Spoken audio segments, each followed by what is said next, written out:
This news update is brought to you by Grab somebody and tell them hello. Your happiness will be connected to flow. Smile and cheer because that is we flow.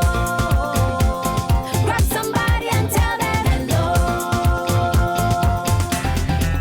With your hands in the air, hands in the air, hands in the air, hands in the air. This is how we flow, yeah. Grab somebody and tell them this is how we flow. Your happiness will be connected to flow.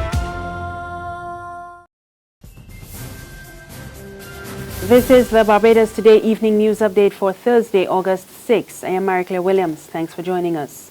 Police are treating the death of 66-year-old Vincent Layne as unnatural.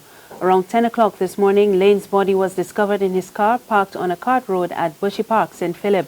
Police say there were no marks of violence. Layne was a farmer and a popular contributor to local radio talk shows, and he was reported missing around 10 o'clock last evening. Layne's family and friends are still trying to come to terms with his death. His brother Mark Clark says he is still shocked at the day's events. Well, the only thing I can tell you is that from what I learned from this morning, and that is I got word that he was missing. And then so many things happened and then we end up on the site. Close friend Canon Siebert Small, the rector of St. Martin's Anglican Church, says Layne was his confidant and dear friend, and he would be sorely missed.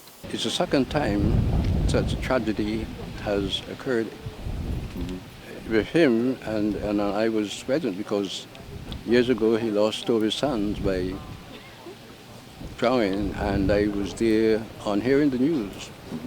And again, today, some years after, I can say that I've lost a very, very good friend, one in whom I confided in, one that I shared many ideas, and he has implemented those ideas.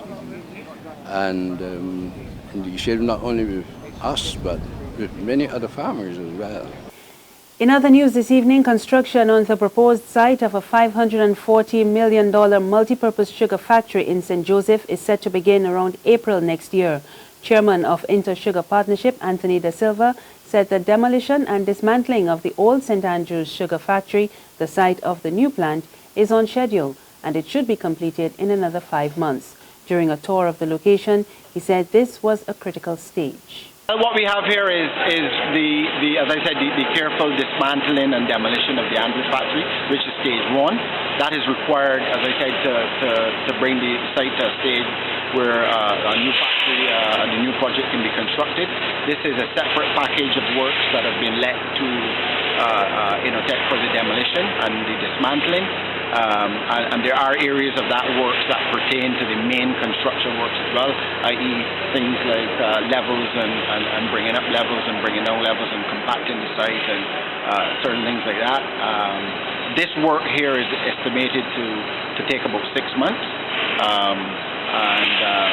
it's about just approximately about a month into about 6 months of work. Make Speightstown a tourist hotspot. That's the call from the operator of the famous restaurant Fisherman's Pub, Clement Armstrong. It comes as the Barbados Tourism Product Authority prepares to host Speightstown Alive on Saturday. Officials paid a site visit to the northern town today in preparation for the event, which is aimed at attracting more visitors and locals. And Armstrong says Speightstown is poised to take off. If tourism to take off in this country, we have to make some big bites. Speightstown should be the tourist spot of the north. It eases the pressure off of Bridgetown. When it comes to traffic, 8 o'clock in the morning when the cruise ships come in. After 8 hours on the sea or 12 hours on the sea, then to get hooked up in traffic 3 and 4 hours, it's not fair to tourists. We need to get them in Speightstown, get the boats in Speightstown, an event like this to receive the people so that they can enjoy the quaintness of Speightstown, so that we can move them to all the tourist spots in less than 15 and 20 minutes. An event like this, it can't happen like what I'm saying in 1 year, but this year we're looking forward that if at least one boat that we could bring once a month to Speightstown and do an event like this that will enhance the town. To the law courts now, 33-year-old Ryan Andre Smith and 40-year-old Jose McDonald Bell of Story Gap were remanded to Dodds, charged with wounding with intent. The two were among a group of men accused of accosting and wounding Arnold Atwell on Kadooman Day while he was on Black Rock Main Road. Atwell received 2 stab wounds to the back, and he is at the Queen Elizabeth Hospital with a partial collapsed right lung. A 27-year-old Guyanese woman appeared in court on 4 drugs charges. Tomika Onisa Gonzalez was held after her arrival at the Grantley Adams International Airport yesterday. Cocaine weighing 0.5 kilograms was found concealed on her person. The charges include possession of cocaine, possession with intent to supply, trafficking, and importation. There's regional and international news after this short break. Secure your future, be financially strong. Since 1983, we have been there for you. A smart range of products, great tax benefits. We're the solution to your hopes and your dreams. The Barbados Workers Union Cooperative Credit Union. The Barbados Workers Union Cooperative Credit Union. Humble beginnings to smart loans, smart savings. Save smart and borrow smarter. That's the move for me. Stability, prosperity. We're the solution to your hopes and your dreams. The Barbados Workers Union Cooperative Credit Union. The Barbados Workers Union Cooperative Credit Union. Got it in my hand, yeah. My Barbados, my bank. Got to understand, yeah. My Barbados, my bank. Ain't nothing like a core bank spare. None of them others just can't compare. You just got to love that taste. It's the world-class thing this land makes. Whether I'm cruising or at a bar, whether I'm at home, my bank spare is never far. For this blessing, got to give God thanks. My Barbados, my bank. On the regional scene, Trinidad and Tobago's Prisons Commissioner Sterling Stewart is on a mission to clean up the prison service 2 weeks after a daring escape by some inmates. He says there are some cancerous rudiments in the system and it is time to weed them out.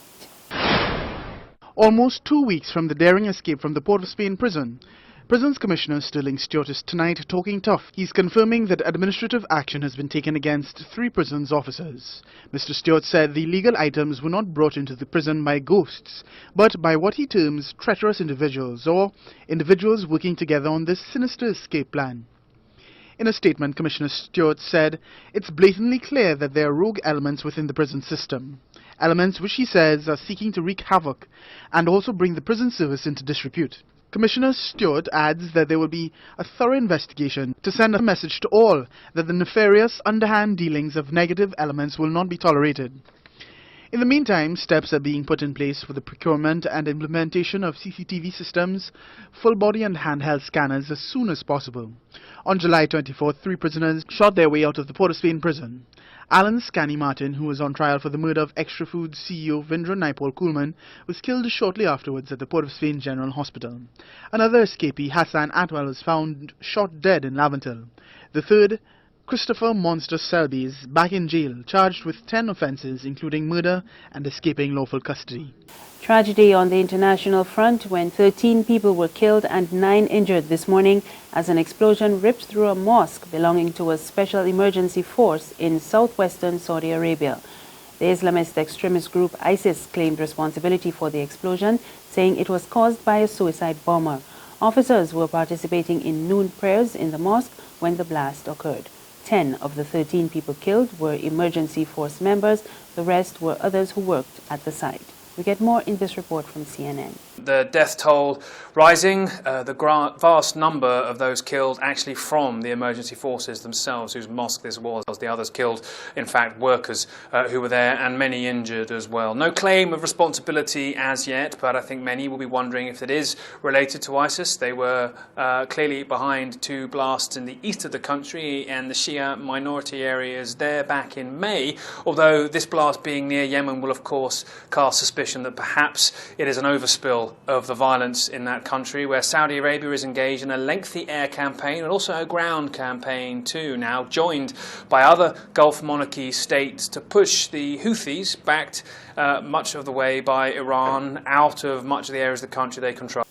And that's the afternoon update. We'll be back this evening. But until then, remember to log on to www.barbadostoday.bb.